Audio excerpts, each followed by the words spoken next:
Aujourd'hui, il y a un véritable continuum de la menace. La menace, elle s'est structurée dans un continuum cyber, numérique, informationnel, cognitif. C'est vraiment une preuve de maturité d'avoir une approche continuum de sûreté pour les grandes entreprises. On est quand même, je crois, dans un monde où l'important, et on peut le regretter, n'est malheureusement plus ce qui est vrai mais ce qui est cru, où la croyance l'emporte très largement sur la vérité. Avant, produire une attaque de phishing, quand même, je veux dire, ça avait un certain coût. Voilà. Aujourd'hui, tu peux utiliser des outils qui sont à portée de main. C'est bien le comportement des collaborateurs qui fait qu'ils deviennent acteurs ou cibles.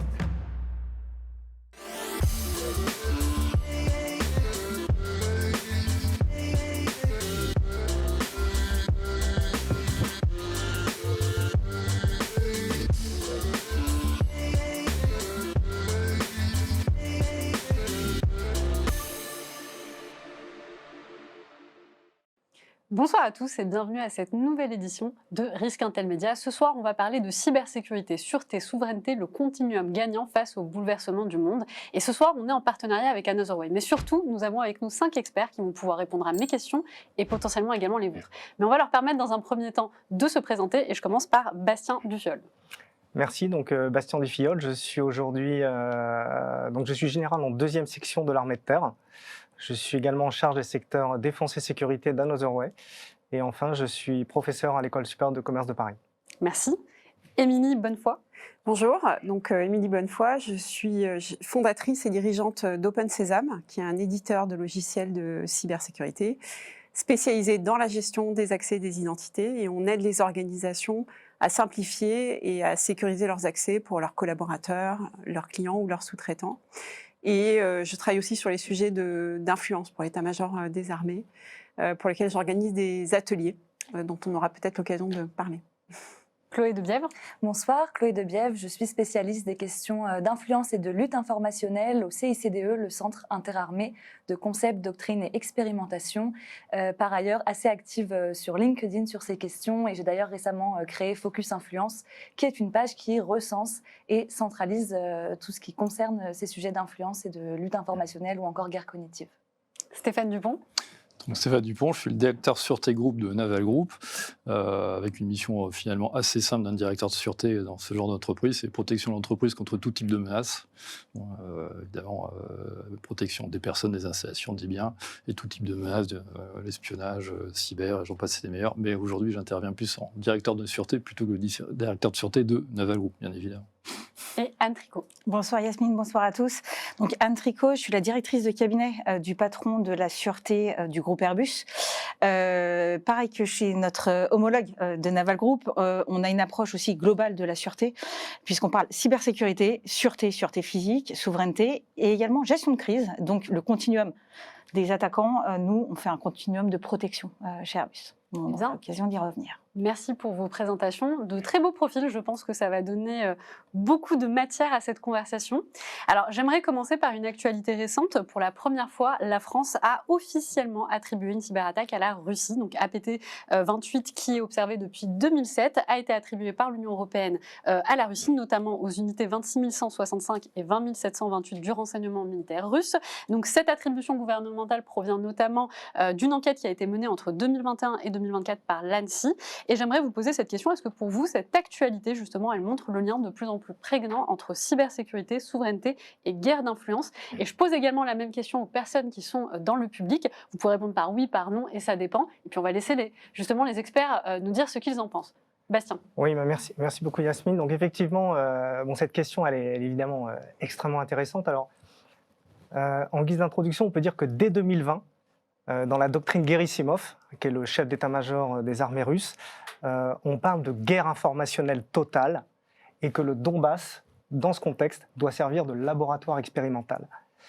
Et derrière ce phénomène, il y a une véritable structuration progressive de l'armée russe dans sa capacité à agir dans les champs immatériels.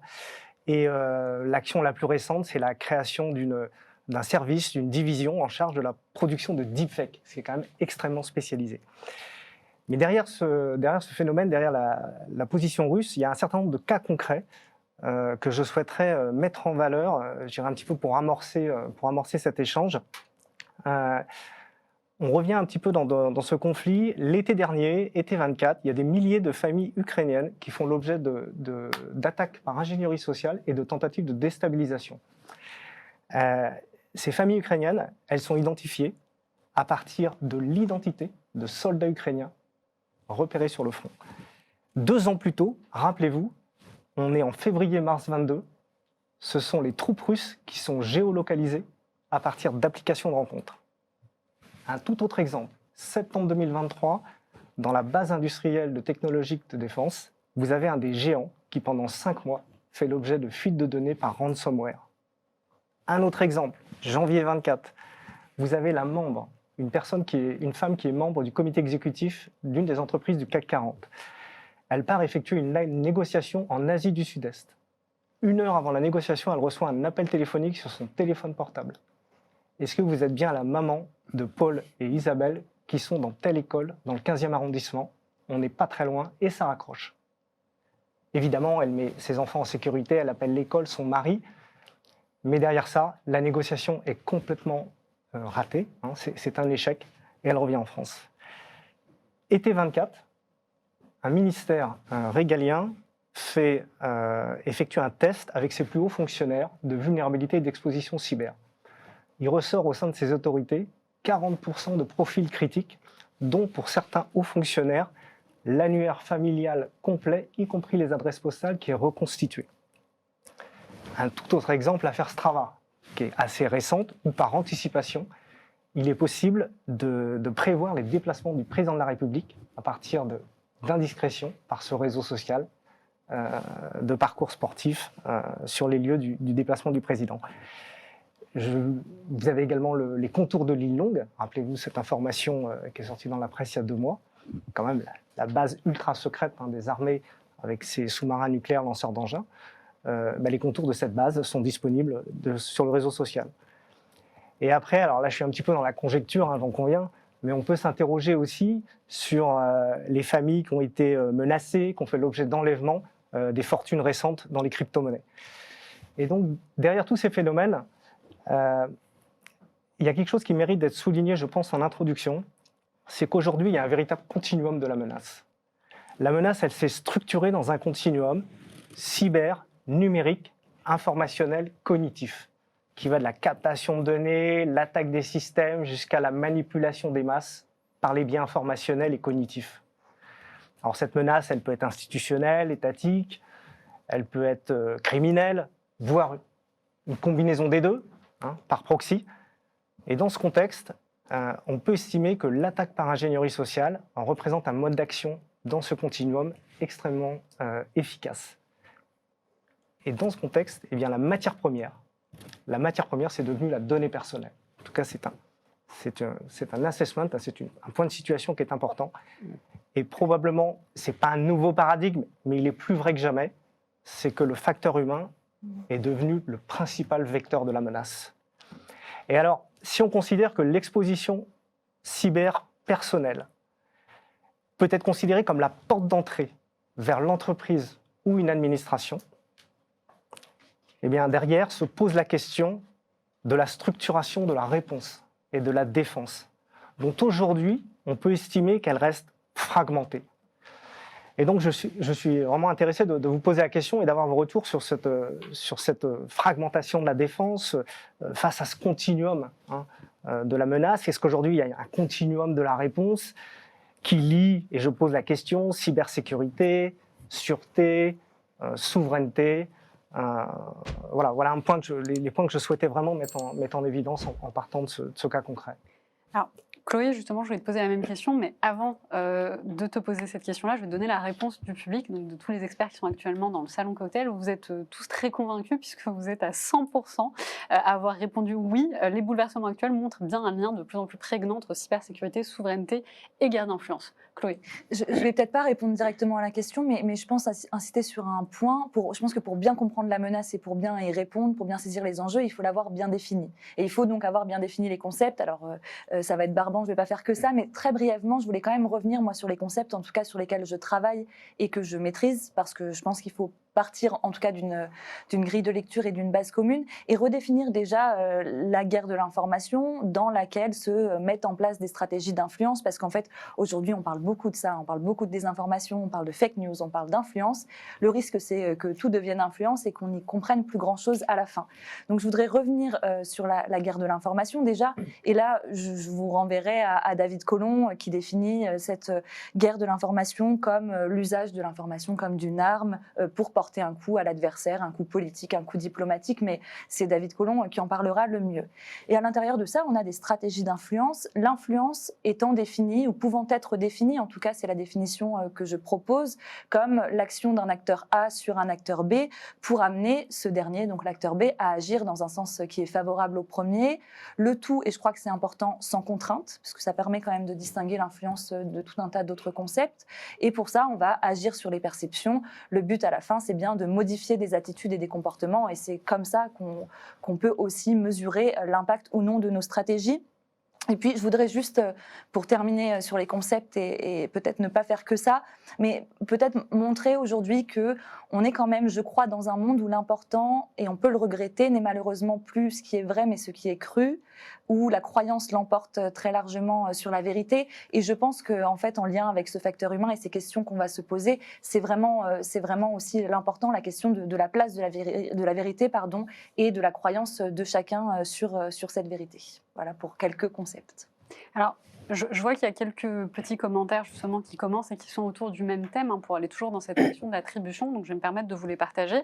Donc on a Laurent qui fait un commentaire qui dit qu'il faut toujours vérifier l'information car il y a des biais d'intérêt à accuser un tel ou un autre, la conscience n'exclut pas le contrôle. Et donc Nat qui rebondit et qui pose la question suivante, quels sont les indicateurs, alors indicateurs forts ou faibles, qui permettent d'attribuer une menace cognitive à un acteur précis? Aujourd'hui, comment on peut savoir?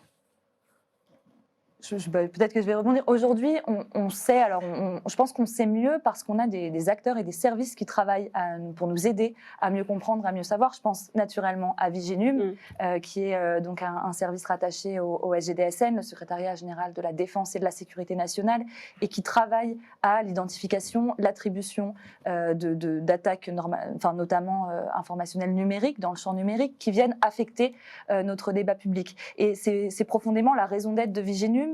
Et ça nous aide déjà parce que c'est profondément sourcé, avec un travail appuyé, étayé, et surtout à destination, alors certes du politique pour appuyer les déclarations et pour l'attribution, mais aussi du grand public avec tout un tas de rapports que je vous invite vraiment à lire parce qu'ils sont d'une très grande qualité, je trouve.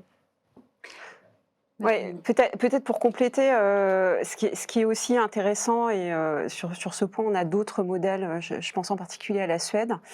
Viginum travaille dans un écosystème et aujourd'hui, la façon dont on analyse, on mesure et on estime l'impact de ces campagnes et on travaille sur leur caractérisation. Ça repose aussi sur le fait de travailler avec un écosystème d'acteurs, pas simplement effectivement les institutionnels qui évidemment jouent un rôle crucial, le ministère des Armées, Viginum qui est sous la responsabilité du Secrétariat général à la Défense nationale, le ministère de l'Europe et des Affaires étrangères qui est aussi très en avance sur ces questions, les industriels qui jouent un rôle crucial et en particulier les acteurs de la cybersécurité qui font de la détection de menaces permanentes et qui travaillent aussi beaucoup avec l'Agence nationale de sécurité des systèmes d'information, les chercheurs, très importants, qui peuvent travailler sur l'analyse des techniques et des tactiques de nos compétiteurs ou de nos adversaires, et puis évidemment les chercheurs en sciences humaines et sociales. Et ça c'est important puisqu'aujourd'hui on a quand même des très grands laboratoires de recherche en France et dans le monde entier. Alors je vais citer le CNRS, nous, qu'on connaît bien. Et donc ce qui est important, c'est que, et en particulier quand on parle d'enjeux de sécurité cognitive, qu'est-ce qui fait que les individus à un moment donné, vont être capables d'exercer leur libre arbitre et de traiter, d'analyser l'information. Est-ce que effectivement la personne là, qui va me demander un identifiant, un mot de passe sur les réseaux que je ne connais pas, ou alors est-ce que dans le cadre de mon entreprise, j'ai l'impression qu'il y a certaines données qui sont parties dans la nature, voilà, tout ça, ça va justement reposer sur un ensemble d'écosystèmes mobilisés collectivement. Parce que finalement, ce qu'on observe aussi sur cette caractérisation d'attaque, c'est qu'aujourd'hui, l'attaquant, il ne mise plus simplement sur les questions technologiques, il mise aussi sur le fait qu'on va avoir du mal peut-être à répondre de façon collective et coordonnée. Donc cette dimension pluriacteur, elle est aussi très très importante. Alors justement, les cyberattaques étatiques comme celle qui a été attribuée à PT28, est-ce qu'on est vraiment sur des cyberattaques qui ont pour objectif de faire de la guerre d'influence, ou est-ce que c'est pas plutôt un moyen pour préparer des conflits hybrides et peut-être tester un peu nos défenses? Anne? Alors, je voudrais revenir sur le mot attribution parce qu'en fait, il est très intéressant. Le concept est né sur la cyber, la SSI. Mais quand on parle du numérique, on a 3 couches en fait dans le numérique. On a la couche des infrastructures, la couche logicielle et la couche plus cognitive qui va jusqu'à quasiment nos cerveaux. On pourrait parler d'attribution sur les 3 couches parce qu'aujourd'hui nos attaquants vont intervenir sur ces 3 couches du cyberespace. Sur la couche de l'infrastructure, on a clairement aujourd'hui des tensions, de la conflictualité dans l'espace pour tout ce qui est les liaisons satellitaires, mais aussi avec les câbles sous-marins. Les câbles sont coupés. Donc, il y a cette question de qui est derrière, d'attribution d'une attaque quand on coupe des câbles sous-marins, des câbles sous-marins de télécom, mais aussi énergétiques. Sur cette couche SSI, cyber, logiciel, qui est derrière une cyberattaque? Donc là, en l'occurrence, la France a attribué pour la première fois une cyberattaque à la Russie. C'est un vrai travail de coordination des services compétents de l'État pour arriver à une telle conclusion. Et après, il y a cette question d'attribution d'une attaque, plutôt d'influence sur les réseaux sociaux, de fake news et informationnelle. Et on voit bien que les attaquants peuvent utiliser tous ces 3 leviers, en fait, et combiner leur mode opératoire d'attaque sur ces 3 couches-là. Donc, si on veut renforcer vraiment notre protection, il faut clairement intervenir sur ces 3 couches du cyberespace. Alors justement, est-ce que les manœuvres d'influence, d'espionnage ou de déstabilisation, justement provenant d'acteurs étatiques, ciblent les populations en tant que masse ou des dirigeants, ou est-ce qu'ils ciblent également plutôt des secteurs stratégiques? Stéphane? De manière très pragmatique, moi, mon sujet, c'est bien l'entreprise.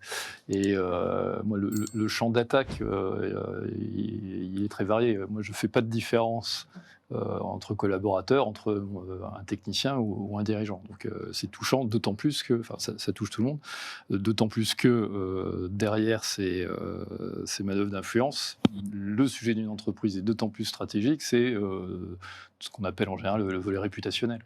On est extrêmement exposé d'une entreprise stratégique. Alors, il faut la considérer parce qu'elle a une certaine exposition, visibilité, et donc c'est une cible. C'est pas une entreprise qui fait un produit, notamment pour une armée, elle le fait, mais c'est aussi l'État français qui vend à un autre, et il y a une dimension politique. Donc le champ, encore une fois, on est tous concernés, et moi, dans mes sujets, c'est bien de sensibiliser le collaborateur, dire vous êtes tous une cible à différents niveaux, bien évidemment, mais je le regarde de manière très large. Et pour répondre à ta question, oui, si le vecteur d'attaque, on va dire, sur l'espace numérique, ou enfin, ce volet-là, ce qu'il y a derrière, mon sujet, c'est l'humain. Moi, c'est le collaborateur qui est le centre. C'est lui qui est exposé, voire qui nous expose. On le verra dans d'autres questions. Donc, notre approche dans une entreprise stratégique, c'est qu'en fait, et c'est intéressant parce que c'est le métier de la sûreté, on couvre tout. On est sur le numérique, le cyber, l'informatique, très bien, mais il ne faut pas oublier le physique et l'humain. Mon cœur, c'est l'humain, hein. C'est lui la fragilité. Enfin, parmi mes priorités, en hygiène numérique notamment, enfin, on y reviendra, c'est mon collaborateur. On est extrêmement exposé. Puis stratégiquement, voilà, on est un symbole. Enfin, tout y est. Voilà. Donc, l'approche intégrée, moi, c'est mon sujet au quotidien. Pour être sûr de pas siloter déjà, hein, mais bien que ça croise. Donc, enfin, voilà, on est de la cohérence, la continuité, on est exactement dans le sujet du débat. Hein. Oui, sur ce continuum de sûreté, donc je trouve que c'est vraiment une preuve de maturité d'avoir une approche de continuum de sûreté pour les grandes entreprises. On a la même approche de sensibilisation de l'ensemble des employés chez Airbus parce que c'est le premier point d'entrée, tout simplement, d'une attaque au sein du groupe. Mais c'est aussi notre première barrière. Donc on essaie de le voir aussi de manière très positive, c'est-à-dire que responsabiliser le salarié, on sensibilise pour le responsabiliser et faire en sorte que ce soit la première barrière pour toutes les attaques au sein du groupe. On a vu ces dernières années quand même une évolution de la typologie des attaques dont le groupe a souffert. Une fois que, enfin, c'est clairement le cœur historique d'Airbus qui a été attaqué il y a, enfin, historiquement, et il y a une quinzaine d'années, on a vraiment considérablement renforcé les barrières pour les attaquants. Ce qui fait que les attaquants se sont orientés vers d'autres vulnérabilités. Et la seconde vulnérabilité du groupe, ça a été les filiales. Donc on s'est retrouvé avec une augmentation de la surface d'attaque par ces filiales, parce que on est quand même un grand groupe, et je peux vous dire qu'on en a beaucoup des filiales. Et une fois qu'on a renforcé, donc en 2018 à peu près environ, la cybersécurité des filiales, et ben aujourd'hui on est sur la supply chain. Et cette victimologie-là, donc aujourd'hui on ne parle pas que des salariés, on peut parler des sous-traitants, de tout cet écosystème qui entoure le groupe Airbus. Quand on a à peu près 18 000 suppliers, je peux vous dire que c'est un sujet considérable au quotidien. Et donc vraiment ces attaques, c'est vers les employés, mais aujourd'hui on voit bien que ça s'est aussi muté dans tout l'écosystème. Il faudra aussi qu'on parle des dirigeants, de nos dirigeants spécifiquement. Alors, deux réactions à ça. D'abord, les dirigeants, je vais totalement dans ton sens. Hein, c'est extrêmement contre-intuitif, mais ce sont les gens les plus exposés. Et pourtant, souvent, ils estiment, oui, mais moi, je ne communique pas beaucoup sur les réseaux sociaux, je ne suis pas très actif.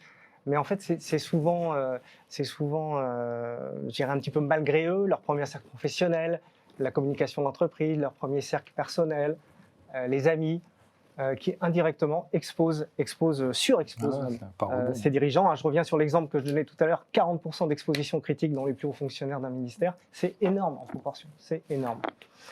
Et le potentiel de déstabilisation derrière est d'autant plus facile, parce que l'exposition cyber est forte. Je reviens également sur la question de la fragmentation de la réponse, et je voudrais un petit peu rebondir sur ce que tu disais, Chloé, tout à l'heure. Le continuum de la sûreté, évidemment, il est extrêmement vertueux. Comme tu le soulignais, Anne, les sous-traitants de l'écosystème BITD, et il y en a quand même presque 4000 aujourd'hui, je pense que de manière indirecte, ils exposent ces grands groupes qui, eux, sont pourtant bien protégés. Une entreprise récente, une PME, a décelé de nombreux infostealers au sein des ordinateurs de la PME. On sait qu'un infostealer, ça récupère l'intégralité des données d'un disque dur, tout l'historique de navigation et le trousseau de l'ordinateur. Il y a un ordinateur, on réussit à récupérer jusqu'à 200 mots de passe et login. Voilà. Donc il y a quand même une exposition extrêmement forte par rapport à ça. Et le dernier point que je voulais souligner par rapport à ce que disait Chloé sur la réponse, tu citais Viginum, mais je me suis un petit peu amusé à essayer de recenser tous les organismes qui peuvent agir au nom de l'État et potentiellement concernés par ce continuum de la réponse en termes de structuration.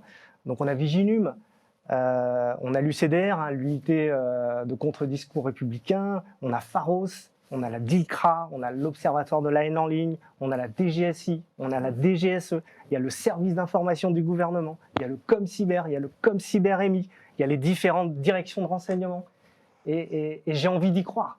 Mais je me pose quand même la question, est-ce que tout ce monde-là se parle? Est-ce que tout ce monde-là est coordonné?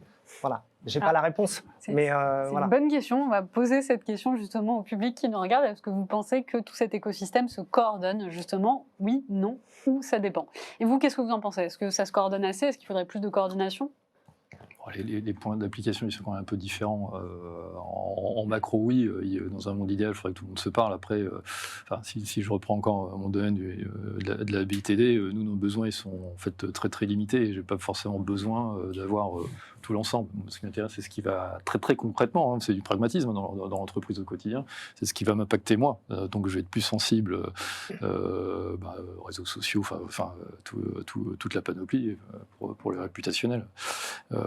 Et que les services, parce qu'en fait ils sont plus ou moins étatiques, c'est ça la différence, que la réponse étatique elle soit formulée ou pas. Alors elle me protège, l'ANSSI, moi à la limite je suis un client de tout le monde, mieux j'ai des normes cyber, mieux j'ai des entreprises qui fournissent des solutions de protection, moi ça me va. Et après je les utilise en politique interne. Peu importe, vu de ma place encore une fois, mais moi c'est mieux, moi c'est presque un vase clos par rapport à l'étendue de la question. Encore une fois, moi c'est plus simple et la coordination à d'autres niveaux, j'en profite, mais elle se fait comme elle fait. Je pense qu'on a la réponse étatique d'une part, et bien sûr, il faut qu'elle se parle, qu'elle soit coordonnée, sans toutefois rajouter non plus une charge qui serait de trop vouloir se parler. Là aussi, il faut mesurer pour que tout le monde puisse travailler ensemble et efficacement. Et puis il y a aussi la société, les associations. Moi, je pense à la Fondation Descartes qui travaille beaucoup sur ces enjeux informationnels, le CLEMI qui est plutôt sur l'éducation aux médias et à l'information. Et c'est pas complètement notre sujet ici, mais en fait si, puisque c'est là que ça se joue, chez le citoyen, chez l'enfant, chez le parent aussi de l'enfant, le parent de l'élève, apprendre à mieux maîtriser ses usages numériques, qu'est-ce qu'on fait de l'information, qu'est-ce qu'on regarde pour être sûr que l'information est fiable, toutes les personnes qui éduquent aux médias, les journalistes, les services de vérification de faits. En fait, l'écosystème est très grand, mais l'écosystème est immense parce que le problème est immense et parce que le problème concerne tout le monde et c'est là où est l'enjeu, je crois, en tout cas. Oui, peut-être pour rebondir sur ça. Alors, nous, on a l'impression qu'effectivement, il y a de plus en plus cette coordination qui avait été appelée d'ailleurs par le Sénat de ses voeux là, pour structurer la réponse à la menace, le fait de décloisonner et puis de mettre tout le monde autour de la table. J'évoquais tout à l'heure ce cycle de conférences et d'ateliers qu'on a lancé le 17 octobre, donc en partenariat avec le ministère des Armées, l'état-major des Armées précisément. Le CNRS, le campus cyber, on a aussi l'INRIA qui nous a rejoints. Autour de la table, on a le ministère de l'Intérieur. Donc aujourd'hui, comme Cybermi, c'est l'Intérieur, la gendarmerie, voilà, des acteurs comme l'ADRM, des professeurs d'histoire géo qui viennent parce qu'ils ont à cœur d'accompagner leurs élèves et de proposer une qualité d'enseignement. Voilà, on a des enseignants-chercheurs. Donc, en fait, on voit quand même qu'il y a cet enjeu de mobilisation collective. Après, chacun a malgré tout son périmètre d'intervention. La lutte contre les ingérences étrangères, la protection des élections pour Viginum, la DGSI qui est plutôt sur un périmètre intérieur, la DGSE. Il y a quand même des instances dans lesquelles ces acteurs-là régulièrement se parlent. Nous, on a l'impression c'est de plus en plus le cas. Et a priori, ça s'améliore. Voilà. Et ce qui est très important, je pense aujourd'hui, c'est aussi la mobilisation citoyenne, c'est-à-dire d'impliquer des instances, surtout dans une époque où quand même les corps intermédiaires tendent à disparaître. Je pense en particulier les associations, les syndicats qui pouvaient aussi jouer ces rôles intermédiaires de lien avec la population. Il y a aussi cet enjeu de comment le citoyen lambda, qui connaît ni la gendarmerie, ni la DGSI, etc., comment il s'approprie ces questions dans son quotidien quand il donne un smartphone à ses enfants ou au boulot quand il arrive et qu'il doit se loguer pour accéder à des applications internes. Alors justement, on a la réponse du public qui est présent donc, en bas, en physique. Donc l'écosystème se coordonne-t-il suffisamment face à une menace hybride et transversale? Donc on a 8%, ce qui correspond à une personne qui est convaincue. Il faudra nous expliquer après. Donc cette personne va devoir justement se nommer. On a 5 personnes, donc 41% qui répondent non, et 50%, donc 6 personnes qui répondent ça dépend. Alors, j'ai également une question qui a été posée par le public. Que penser de la part de contrôle délégué à différentes formes d'IA dans le continuum? Quid de la transformation de la surface d'attaque et des réponses? Alors, moi, je vais pas complètement répondre à la question, mais il y a le mot transformation qui est important. Finalement, un État, une société, c'est une forme d'organisation. Une organisation, elle repose sur 3 choses. Des structures, des processus et des facteurs humains. Et le point qui est trop souvent négligé, ce sont les facteurs humains. Le facteur humain, c'est quoi? C'est le mindset. C'est un état d'esprit. Et tout à l'heure, Stéphane parlait de sensibilisation, de convaincre les agents, les collaborateurs. Et je pense que le centre de gravité, il est là. Voilà. Alors, j'ai pas complètement répondu à la question, mais si on parle de transformation, je pense que le cœur du sujet, il est dans l'état d'esprit. Oui, puis après, si la question aussi est est-ce que la transformation technologique liée à l'usage massif de l'IA dans nos téléphones perso, dans l'entreprise, où aujourd'hui on a quand même des éditeurs qui intègrent dans des suites logicielles qu'on ne nommera pas, mais qu'on connaît tous, de l'IA, est-ce qu'on a conscience aujourd'hui de l'impact que ça a dans notre quotidien et du potentiel d'opportunité que ça représente pour des attaquants? Je ne suis pas sûre. C'est-à-dire qu'effectivement, aujourd'hui, et d'ailleurs, c'est très intéressant d'analyser les techniques d'attaque, ou en tout cas des techniques qui sont utilisées pour faire du data poisoning, c'est-à-dire de l'empoisonnement de la donnée par nos compétiteurs, nos adversaires, voilà, puisque aujourd'hui, en fait, certains attaquants considèrent que c'est moins coûteux et plus facile d'empoisonner les IA, et en particulier les IA génératives qu'on peut tous prompter dans notre quotidien, que de s'embêter à produire des attaques avec des paquets de bots et de voilà. Et donc effectivement, aujourd'hui, il y a un vrai sujet d'accompagnement et d'éducation sur la façon dont on intègre l'usage de l'IA. À la fois dans l'enseignement, mais aussi dans les usages professionnels. Alors justement, revenons tout à l'heure, on parlait des dirigeants. Et la suite logique de ma question, c'était est-ce que notre empreinte, parce que je parlais des réseaux sociaux, ceux qui te répondent, je ne suis pas particulièrement présent sur les réseaux sociaux, est-ce que nos empreintes numériques aujourd'hui, c'est le premier vecteur de manipulation, ça on le sait, mais est-ce qu'on a suffisamment conscience que ça l'est? Est-ce que les utilisateurs aujourd'hui comprennent que leur présence numérique a un impact sur justement ces manipulations, tentatives d'influence? Ah mais c'est mon souci du quotidien. Non, sur nos collaborateurs, parce que l'empreinte numérique, déjà un peu en concept, moi c'est ce qui permet sur une entreprise stratégique, ce qui permet, oui, à un adversaire de profiler, cibler, connaître, ouvrir toutes les portes, alors directement sur le collaborateur, mais alors surtout par rebond. On fait son profil LinkedIn, on est jeté à telle école à telle période, comme par hasard, l'école a dit, tiens, j'ai toute la promo, un ami dit, tiens, je connais un tel, il aime bien le golf, et puis comme par hasard, un jour, j'ai un de mes collaborateurs, il se fait aborder par quelqu'un qui dit tiens, j'habite au même endroit, j'ai les mêmes intérêts. Voilà, donc c'est vraiment via l'exposition, alors peut-être pas sur tous les collaborateurs, mais ceux d'intérêt, parce que nos adversaires arrivent parfaitement à connaître qui est la cible intéressante. Et alors pour le coup, c'est pas forcément le dirigeant, c'est le bon ingénieur pépite dans un domaine hyper précis, d'autres techno. Donc notre but après, c'est plus que de sensibiliser, attention, maîtrise ton empreinte, ou en tout cas qu'il en soit conscient. Moi, je trouve, alors je parle peut-être pour mon entreprise, qu'on a fait de vrais progrès, alors, parce qu'il y a une politique sûreté, de sensibiliser à différents des e-learning, on met en place des tas de process pour que les gens soient conscients. Alors, pas de paranoïaque, mais attention, ce que vous faites, ça vous expose. Donc, maîtrisez votre exposition, parce qu'après, c'est du privé, on ne peut pas leur dire ce qu'ils peuvent faire ou pas, on peut juste les conseiller. Et puis après, nous, on a notre travail un peu de protection pour mettre en place des outils. Et puis on a un tas de fournisseurs d'outils de ce côté-là, au moins pour sensibiliser de bon niveau. Attention, vous, quand on vous regarde, puis de manière très très simple, il ne suffit pas d'être un espion pour aller regarder, et puis alors là, ça flash, à ce point-là. On peut être trahi aussi, trahi, oui, sans le savoir, parce qu'on est obligé de donner des données aussi. Je sais pas, celui qui crée une entreprise ou qui est une SARL ou sa SCI de famille, il y a des statuts qui sont publiés, puis nom, prénom, lieu de naissance. Il y a quand même plein d'éléments qui nous échappent, donc il faut au moins en être conscient. Donc pour moi, dans l'entreprise, c'est un vrai sujet.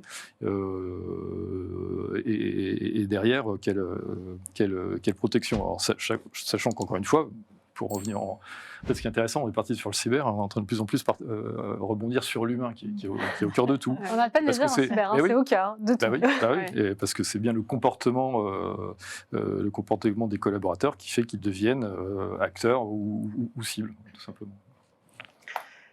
Oui, je voulais revenir aussi sur ce que tu disais, Anne, tout à l'heure, et qui est intéressant sur le fait de rehausser le niveau de sécurité. Et le fait qu'aujourd'hui, les attaquants ciblent les sous-traitants.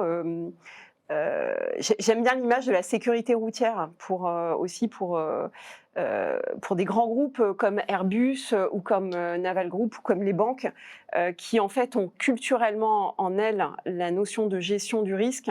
En fait, c'est presque naturellement aussi que vous êtes arrivé à ce continuum de sécurité, à la prise en charge, je dirais un peu holistique de sécurité, sûreté, individu, entreprise, tous ces faces.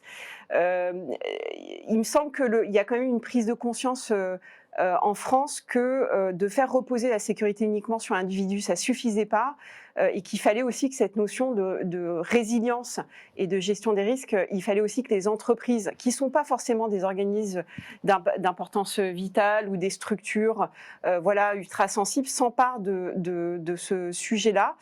Et pourquoi l'image de la sécurité routière? Parce qu'en fait, on voit, je pense que si on regarde des photos d'il y a 40 ans, on voit les parents, les gamins sans ceinture, les parents qui fument des clopes avec les vitres ouvertes, enfin, et des voitures qui étaient mais pas du tout équipées pour assurer la sécurité des personnes qui les transportent. Aujourd'hui, il y a un certain nombre de règles, de législation qui imposent à la fois aux constructeurs, à la fois aux conducteurs. Bien sûr, il y a la partie répressive avec les gendarmes au cas où, mais en fait, on voit que clairement, le comportement quotidien des Français a radicalement changé, et je pense que la plupart d'entre nous, ça ne nous viendrait pas à l'idée de ne pas boucler notre ceinture en montant dans la voiture. Voilà. Et donc, c'est un peu ce vers quoi finalement on doit tendre aussi dans les entreprises et collectivement, parce que c'est pas simplement les entreprises, c'est aussi comment est-ce qu'on va embarquer justement l'humain.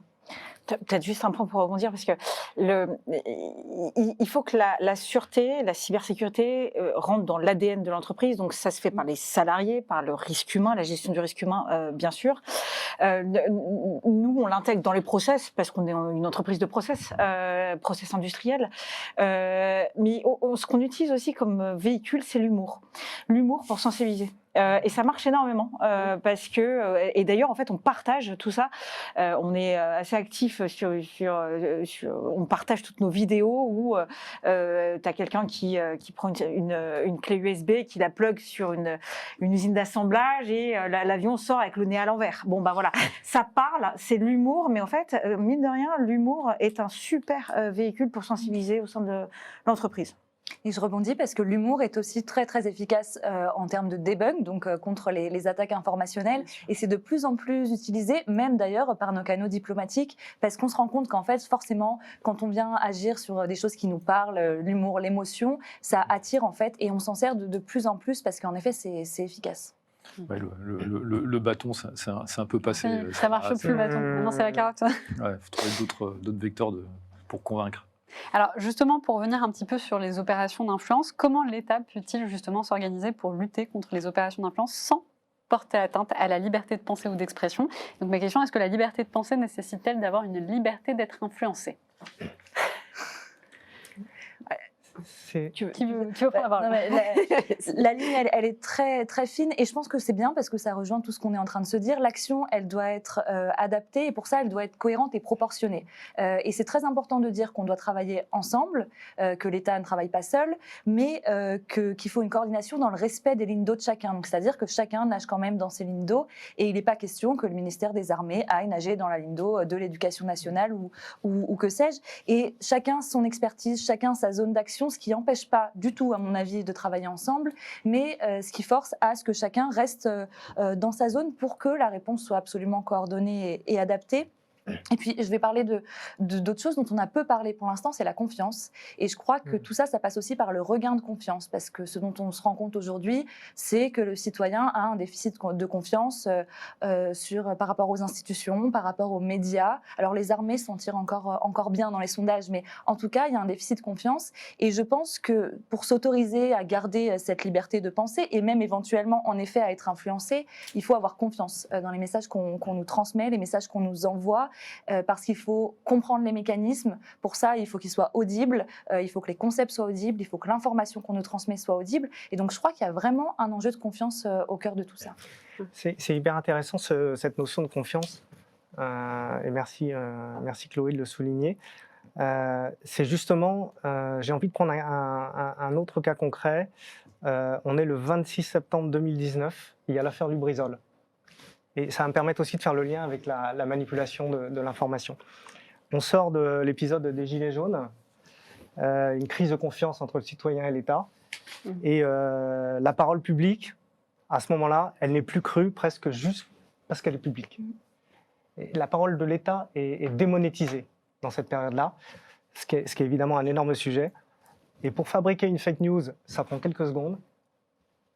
Pour que la puissance publique produise la vérité, ça peut lui prendre beaucoup plus de temps. Et donc potentiellement, elle est dépassée. Elle n'est plus dans le tempo. L'affaire Lubrizol, une affaire qui dure plusieurs jours, gérée par le préfet Durand à Rouen, préfet de région. Et vous avez cette usine qui explose, qui s'enflamme, cet immense nuage. On évacue la population, on ne l'évacue pas. Bon, des questions vraiment majeures de sécurité. Au bilan, le sinistre est quand même extrêmement bien géré. En 2-3 jours, c'est terminé. Vous n'avez aucun mort. Vous n'avez finalement aucune personne véritablement intoxiquée. Les analyses officielles ne décèlent pas de risque pour l'homme. Et donc, cette crise est plutôt, en apparence, bien gérée. Et derrière, le soir même, le président Chirac décède. Vous me direz, quel lien ? Aucun, a priori. Sauf que tous les médias vont se polariser sur le décès de Jacques Chirac. Et pendant une petite semaine, ça va être l'histoire de sa vie qui va remplir l'espace médiatique. Une semaine plus tard, l'affaire Lubrizol est réglée. Les médias cherchent de la matière et ils reviennent sur l'affaire Lubrizol qui pourtant a été résolue. Et là, on revoit en boucle sur les chaînes d'information en continu ce nuage qui n'existe plus. Pendant toute cette période où les médias se sont dépolarisés de ce sujet, vous avez un nombre de fake news qui se sont multipliés sur Internet, vous avez les mouvements technocritiques qui se sont mis en marche dans ce sillage, et vous avez des puissances déstabilisatrices qui se sont engagées, en l'occurrence à ce moment-là la Russie et l'Azerbaïdjan, qui ont alimenté avec des fausses analyses tous les réseaux, la sphère informationnelle.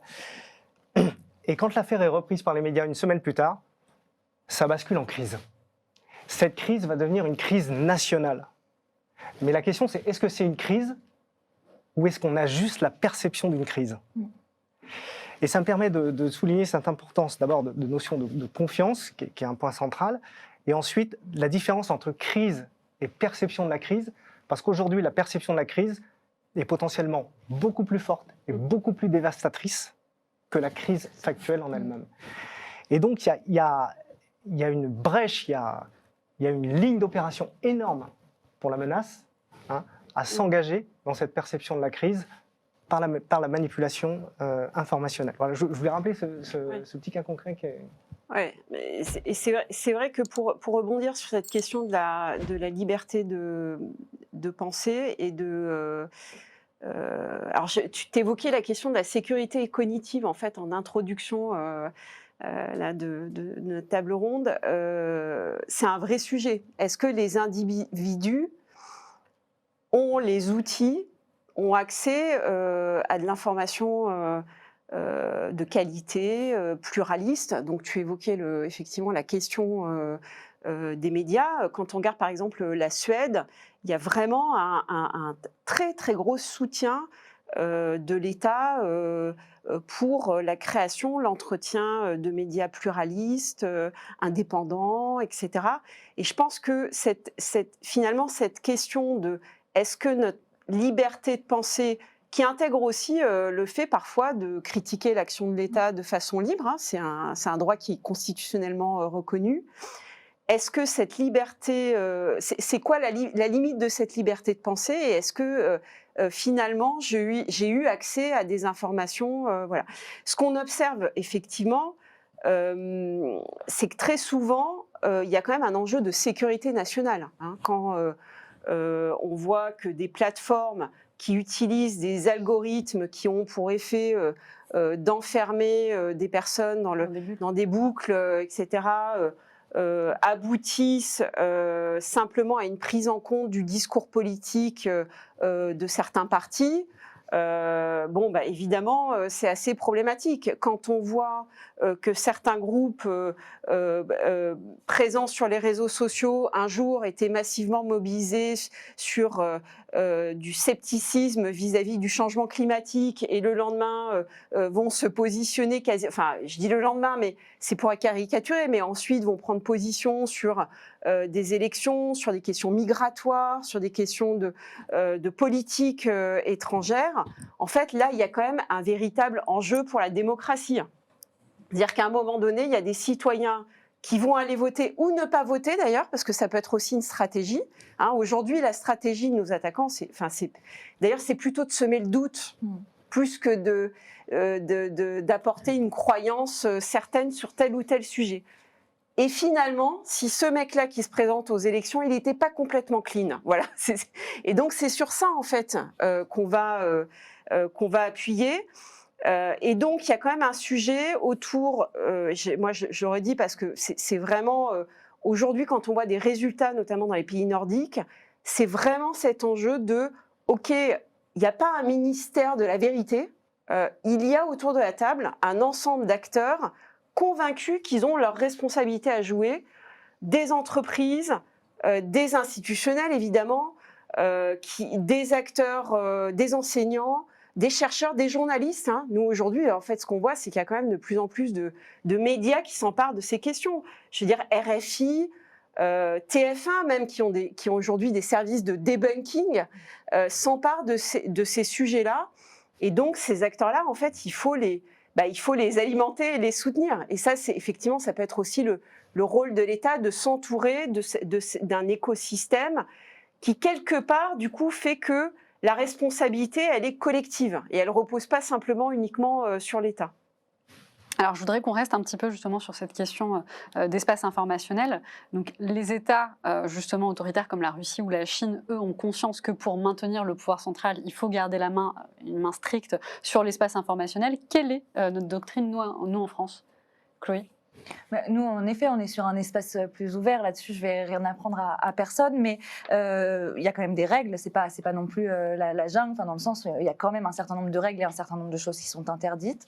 Alors oui, c'est bien plus ouvert que chez nos compétiteurs, chez nos adversaires. Et d'ailleurs, ils l'ont bien compris et ils s'en servent. Mais je pense que comme tout, il faut le voir comme force et faiblesse. Alors oui, c'est dangereux.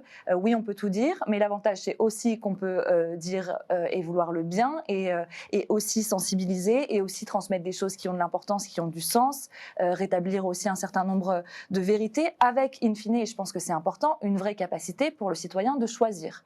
Alors, il ne choisira pas toujours dans le sens qu'on a espéré initialement, mais en tout cas, la vraie capacité de choisir, la vraie capacité d'être ensemble, la vraie capacité, volonté de faire corps. Et c'est là où souvent, peut-être, on nous dit, mais oui, mais on n'a pas les moyens de répondre, regardez nos compétiteurs dans les espaces fermés, eux, on peut pas aller les embêter là-dessus. Nous, on est très perméable à tout ça.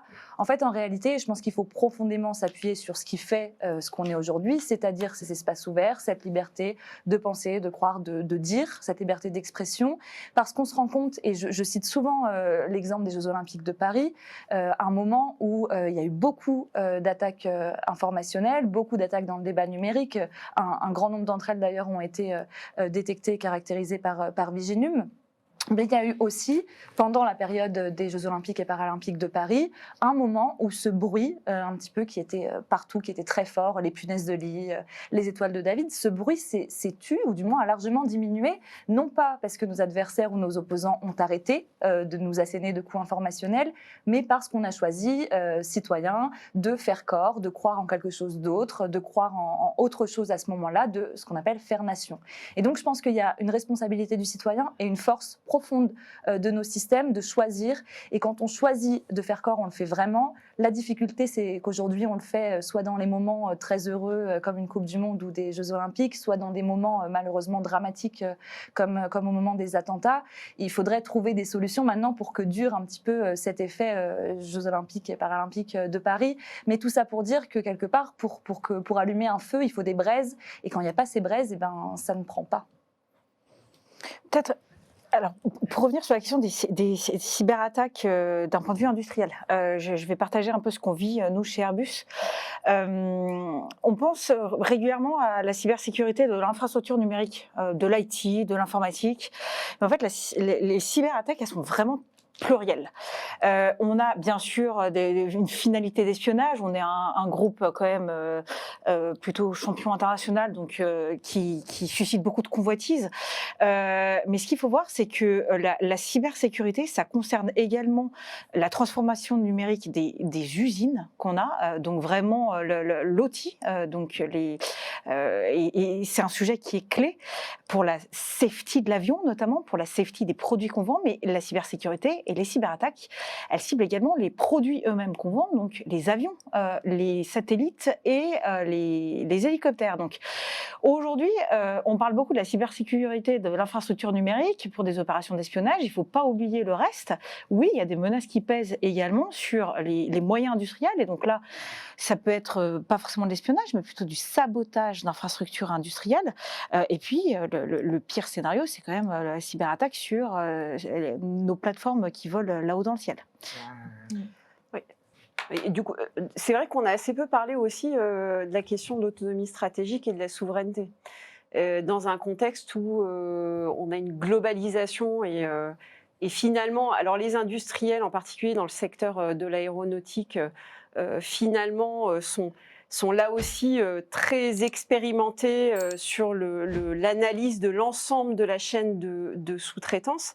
Mais aujourd'hui, dans beaucoup d'organisations, il y a une méconnaissance profonde de finalement quel impact si j'utilise par exemple une solution logicielle américaine ou chinoise, quel impact ça va avoir à la fois à un moment donné si mes données sont stockées en dehors du pays, ou si elles sont stockées en France mais régies sous l'égide du droit qui se trouve en dehors de mon territoire.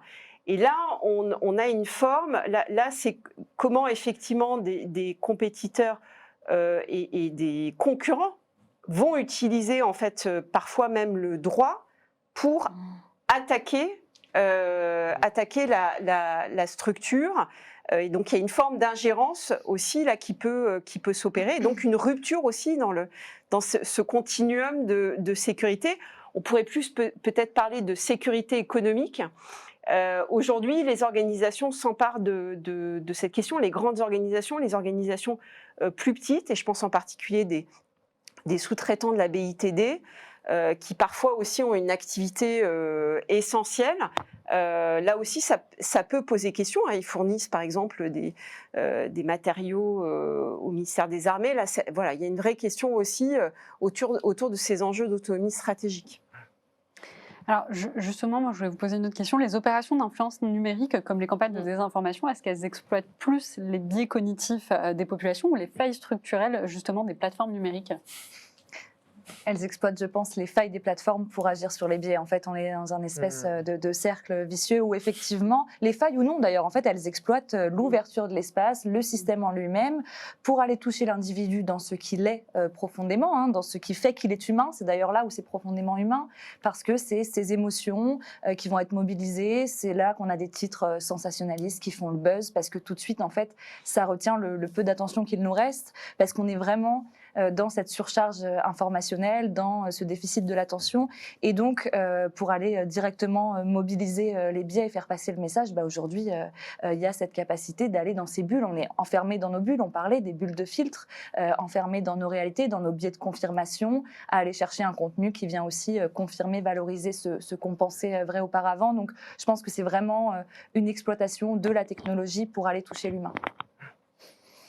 Peut-être sur l'humain, c'est très compliqué de faire de la sensibilisation vu l'évolution rapide des technologies. Donc, il faudrait qu'on fasse des campagnes de sensibilisation en permanence. Donc, c'est relativement complexe. On a choisi de faire évoluer un peu notre approche Airbus. On sensibilise nos salariés à leurs biais cognitifs eux-mêmes. Par exemple, le biais qu'ils peuvent avoir par rapport à l'autorité, à l'urgence et à la flatterie. Et donc, on travaille sur ces trois leviers-là en disant, voilà, si quelqu'un prend contact avec toi et qu'il faut aller très très vite, il faut payer quelque chose de trop rapidement, que ça bypasse le process, que c'est ton chef qui te dit d'aller très vite, voilà, attention, warning. Et donc, on apprend à nos salariés à vraiment comprendre qu'eux-mêmes ont des biais et que c'est là-dessus que les attaquants vont jouer. C'est pas la panacée encore totalement, mais dans tous les cas, c'est vraiment là-dessus qu'on essaie de travailler en disant, si on te demande de bypasser le process, c'est qu'il y a un loup, donc méfie-toi. Et si tu as le moindre doute, n'aie pas peur du doute, n'aie pas peur de partager le doute que tu peux avoir, parlons-en. Donc voilà. Et c'est ce que tu dis, c'est hyper. Enfin, j'abonde totalement, c'est hyper important. Et en fait, il y a un autre aspect aussi, là, on est dans un champ cognitif, mais un petit peu différent. C'est qu'on va proposer, par exemple, à quelqu'un de lui présenter son exposition cyber, ses vulnérabilités numériques, pardon. Et puis la personne, elle va avoir une hésitation, une forme d'hésitation. C'est un petit peu ma sphère personnelle. Et là encore, de manière un peu contre-intuitive, mais il y a des gens qui préféreront rester un peu exposés, mais que personne ne le sache, alors que la menace, elle, peut l'exploiter en toute liberté, hein, et les gens ne le réalisent pas forcément. Et donc, c'est un sujet qui est un petit peu sensible. Et ça me permet de glisser sur un autre point, c'est l'aspect juridique qui était un petit peu mentionné tout à l'heure. Effectivement, en France, il y a deux choses qui se combinent. Il y a un cadre juridique. On pourrait citer le RGPD, d'autres aspects. Et il y a la liberté d'expression.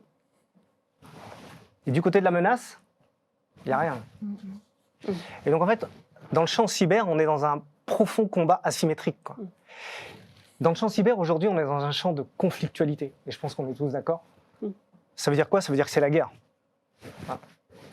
Et dans le champ cyber, aujourd'hui, on agit dans ce champ de conflictualité, mais avec les règles du droit commun. Et donc, pour un pays comme la France, c'est un énorme sujet. Notamment, peut-être, c'est une difficulté pour structurer ce continuum qu'on espère tous. Alors, qui se matérialise. Hein.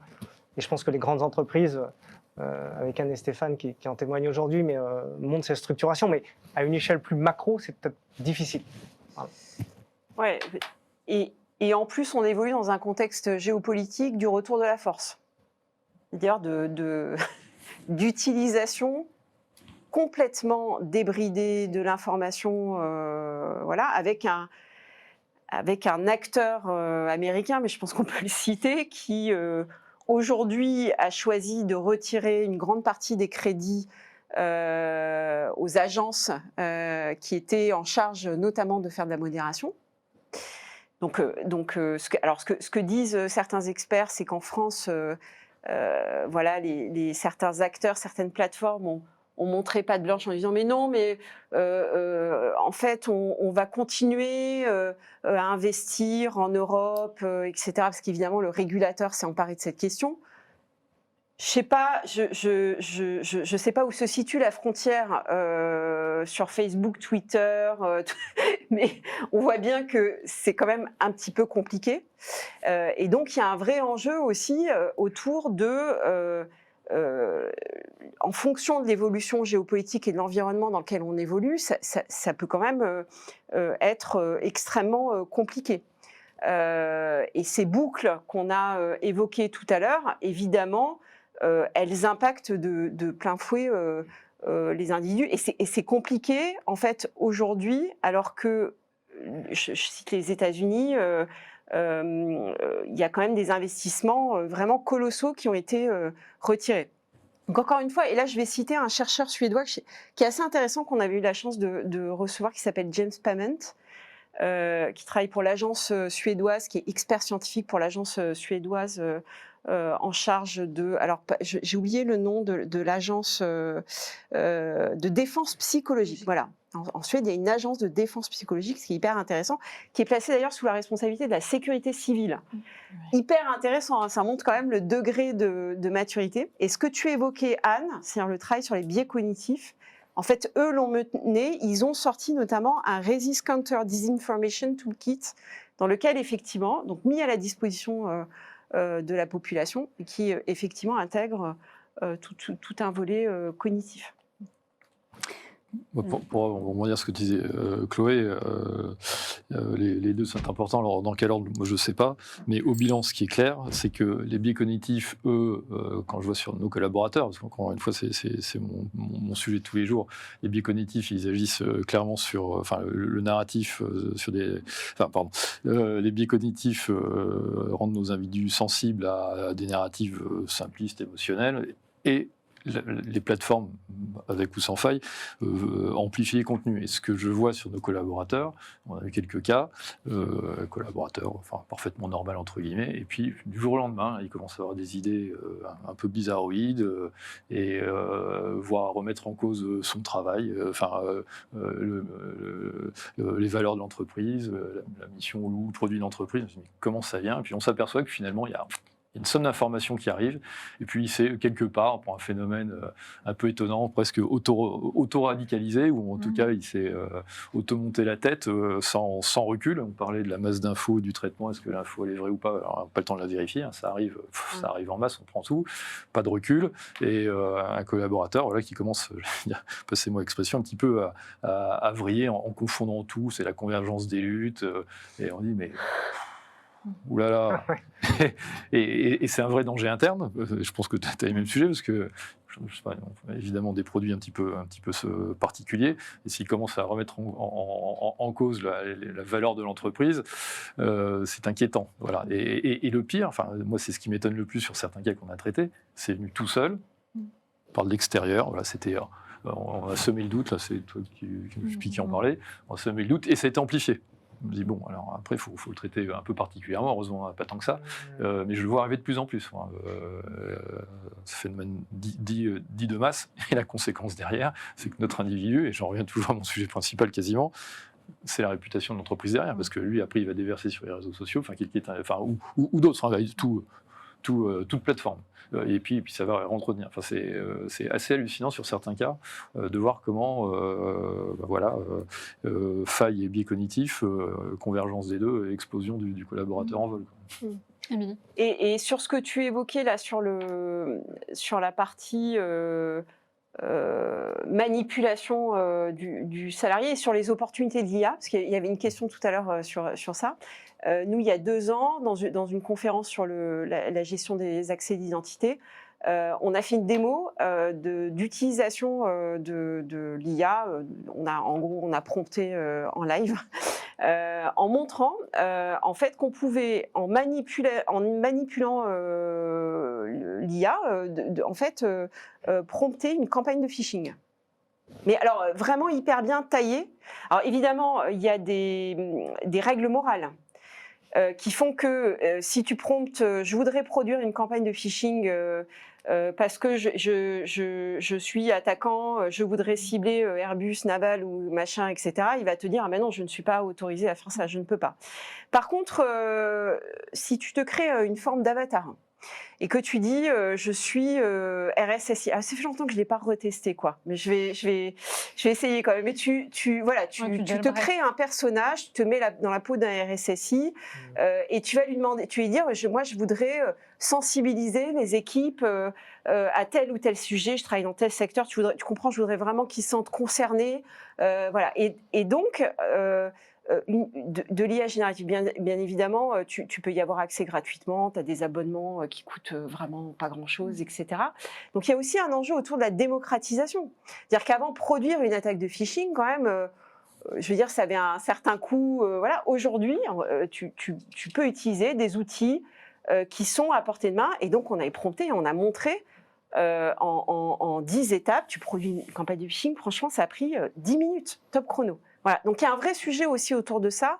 Est-ce que moi, en tant qu'individu dans l'entreprise, j'ai conscience de ça, que je peux à un moment donné faire l'objet de ce type de campagne? Et moi, en tant qu'entreprise, parce que c'est toujours un peu compliqué aussi pour les individus qui sont un peu absorbés par le quotidien, est-ce que j'ai conscience que mes salariés peuvent être visés par ça? Parce qu'aujourd'hui, 80% des attaques sont liées au vol d'un identifiant et d'un mot de passe. Donc il y a tout un sujet aussi dont on n'a pas parlé, mais d'authentification multifacteur, de tout un tas d'outils techniques qu'on peut mettre en place. Mais voilà, c'est pour montrer aussi que les compromissions, elles sont facilitées par l'arrivée sur le marché de solutions qui sont très accessibles. De toute façon, moi je pense que tant qu'on n'a pas concrètement montrer à une personne, tu as vu que tu as 14 mots de passe dans le dark web, Exactement. ton adresse postale, Ouais. les numéros de téléphone de 3 de tes enfants, celui de ton conjoint.